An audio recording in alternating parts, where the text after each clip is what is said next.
मित्रों, इस वीडियो में जानेंगे कि राम के राज्य तिलक की सूचना भरत एवं शत्रुघ्न को क्यों नहीं दी गई। इसी प्रसंग पर आइए विचार करते हैं। बड़ा ही गंभीर प्रसंग है। आपसे निवेदन है कि पूरा वीडियो अवश्य देखें। जय सीताराम। मैं हूं प्रसन्न चतुर्वेदी और स्वागत है आप सभी का कथामृत यूट्यूब चैनल पर। इस भ्रम का जन्म तब होता है जब मानसकार यह लिखते हैं कि सुदिन सुमंगल तबहि जब राम हो ही युवराज, तथा मंथरा की ये शब्द कि भयउ पाख दिन सजत समाजू। इन दोनों को मिलाने पर यही बात सामने आती है कि पर्याप्त समय भरत जी को बुलाने के लिए था, परंतु फिर भी भरत जी को राम राज्याभिषेक में सम्मिलित होने के लिए बुलाया नहीं गया। ऐसा क्यों किया गया? परंतु संपूर्ण प्रसंग का बृहदावलोकन करने पर यह दोनों प्रश्न निर्मूल हो जाते हैं।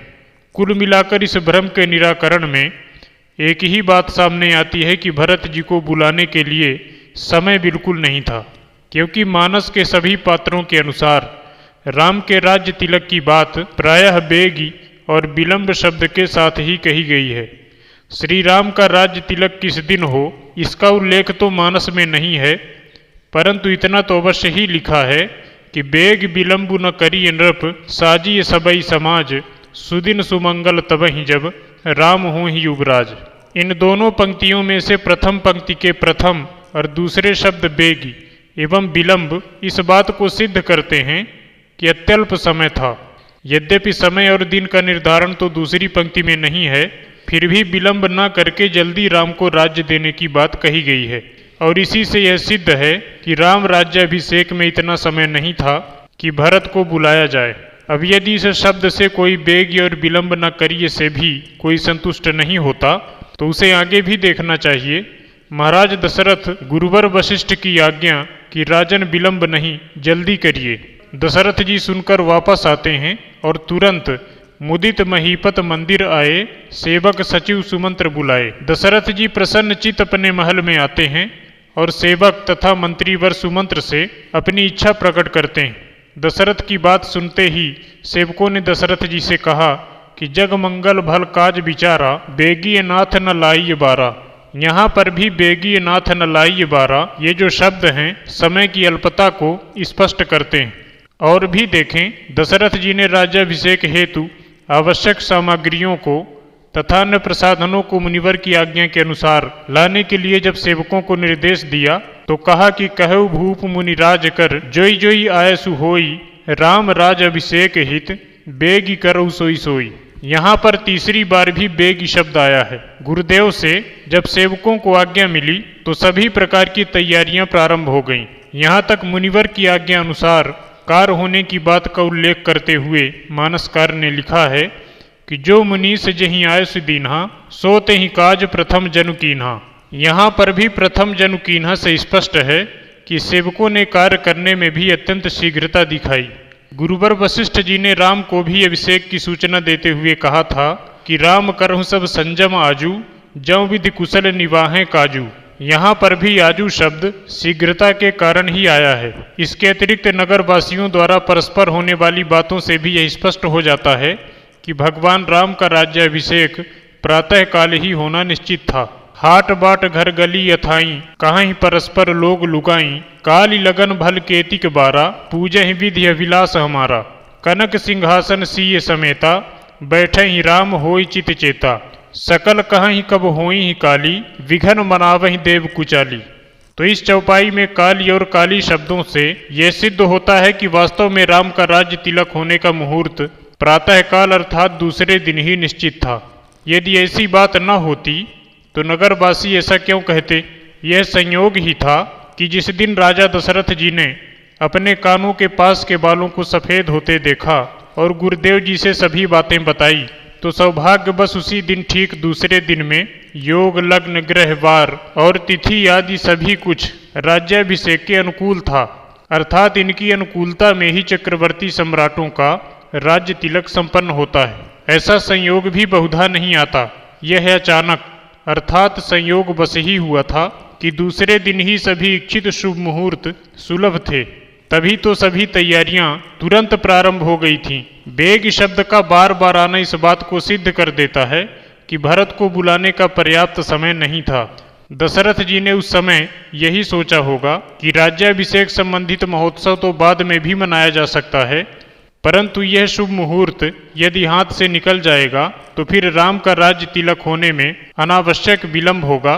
गुरु जी का आदेश भी है कि बेग विलंब न करी नृप, इसलिए यह संयोग तो कल स्वतः सुलभ हो गया, फिर इतनी जल्दी से नहीं बन सकेगा, अतः राम का राज्य तिलक कल ही कर दिया जाए। इस प्रकार से समय की अल्पता सिद्ध होती है और भरत जी को बुलाया नहीं जाता। परंतु इसी जगह दूसरी बात सामने भ्रम पैदा करती है कि मंथरा के अनुसार तो राज्याभिषेक की तैयारी 15 दिनों से चल रही थी। उसने कैकेयी से कहा भी था कि भयउ पाख दिन सजत समाजू, तो फिर यह कैसे मान लिया जाए कि समय कम था, इसलिए भरत जी को नहीं बुलाया गया। इसका उत्तर यह है कि यह बात मंथरा ने पूर्णतया असत्य और कैकेयी को बरगलाने के उद्देश्य से ही कही थी। वह कैकेयी की बुद्धि में भेद डालना चाहती थी। इसका उत्तर आप स्वयं ही समझ सकते हैं कि जब संपूर्ण अयोध्या में राम को राज्य तिलक देने की बात जंगल में आग की तरह से चंद क्षणों में ही फैल गई, तो क्या उसी महल में रहने वाली महाराज दशरथ की प्रिय रानी कैकेयी इस शुभ समाचार से वंचित रह सकती थी, विशेषकर उन परिस्थितियों में जबकि वह समाचार 15 दिन पुराना हो। गोस्वामी जी लिखते हैं कि राम के राज्य तिलक की बात सुनकर सुनत राम अभिषेक सुहावा, बाज गहा गह अवध बधावा। जब संपूर्ण अवध में बधावे बज रहे हों, क्या उस समय कैकेयी के कान बंद थे? यदि 15 दिन पहले से ही तैयारी हो रही होती तो क्या अवध वासियों की खुशी की भनक तक कैकेयी को न मिलती? ये सर्वथा असंभव था। इन तर्कों के आधार पर मंथरा की बात असत्य साबित हो जाती है। उसने मात्र कैकेयी को बरगलाने के उद्देश्य से बढ़ा चढ़ाकर उसी दिन या एक दिन की बात को 15 दिन की बात में बदलकर कैकेयी से बताया, जिससे उसका क्रोध और भी बढ़ जाए। बधावा बजने की बात को तो महाराज दशरथ जी ने स्वयं कैकेयी से कहा है कि भामिन भयउ तोर मन भावा, घर घर नगर आनंद बधावा। जहाँ हर घर में बधावे बज रहे हों, वहाँ क्या 15 दिन की खबर का कैकेयी को ज्ञान न होता? क्या यह महत्वपूर्ण बात यदि 15 दिन पहले से चल रही होती तो कैकेयी से छिपाई जा सकती थी? स्पष्ट है कि मंथरा कैकेयी से झूठ बोली। मंथरा की मिथ्यावादिता और भी तब स्पष्ट हो जाती है जब उसके द्वारा कही गई अन्य बातें, जिन्हें भविष्य में सही होना चाहिए था परंतु सही नहीं हुई। मंथरा ने तो कैकेयी से यहाँ तक कहा था कि कद्रु बिनतहि दीन दुख तुम ही कौशिला देव, भरत बंदी गृह से ही हैं लखन राम के नेव। क्या मंथरा के कथनानुसार कौशल्या द्वारा कैकेयी को कष्ट दिया गया अथवा क्या भरत को जेल खाना हुआ? उत्तर है नहीं। यह सब उसकी मिथ्यावादिता का ही परिणाम था। उल्लेखनीय है कि ये सभी बातें मंथरा ने शपथ खाकर कही थी। उसने कहा था कि जब असत्य कछु कहब बनाई, तब विधि दई है हमें सजाई। यहाँ पर आप कह सकते हैं कि यह तो तब होता जब राम का राज्य तिलक हो जाता, तो इसका उत्तर यह है कि राम राज्य में तो कोई दुखी ही नहीं था, फिर घर के और परिवार के सदस्यों को कष्ट होने का कोई प्रश्न ही नहीं उठता। इसलिए उसकी और बातें तो सत्य नहीं हुई, परंतु तो विधि दई है हमें सजाई, यह बात सत्य हो गई। और विधाता के अंशभूत भरतानुज शत्रुघ्न ने मंथरा को हुमा की लात तक कुबर मारा, खूब कसकर सजा दिया। यही नहीं, लगे घसीटन धरी धरी झोंटी।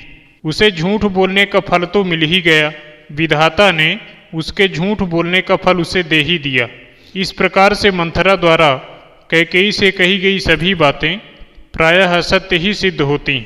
निष्कर्षतः यह बात सिद्ध होती है कि राम का राज्य तिलक दूसरे दिन ही होना निश्चित था और समय बहुत ही कम था। इतनी दूर से भरत को उनके ननिहाल से दूसरे दिन ही बुलाया जाना किसी भी स्थिति में संभव नहीं था। इन्हीं कारणों से भरत शत्रुघ्न को राज्याभिषेक में बुलाया नहीं गया था। तो आशा करते हैं आपको यह जानकारी अच्छी लगी होगी। अच्छी लगी हो तो कृपया इस चैनल को सब्सक्राइब करें और नोटिफिकेशन बेल को प्रेस करें। आप सभी भगवत प्रेमियों को जय सीताराम।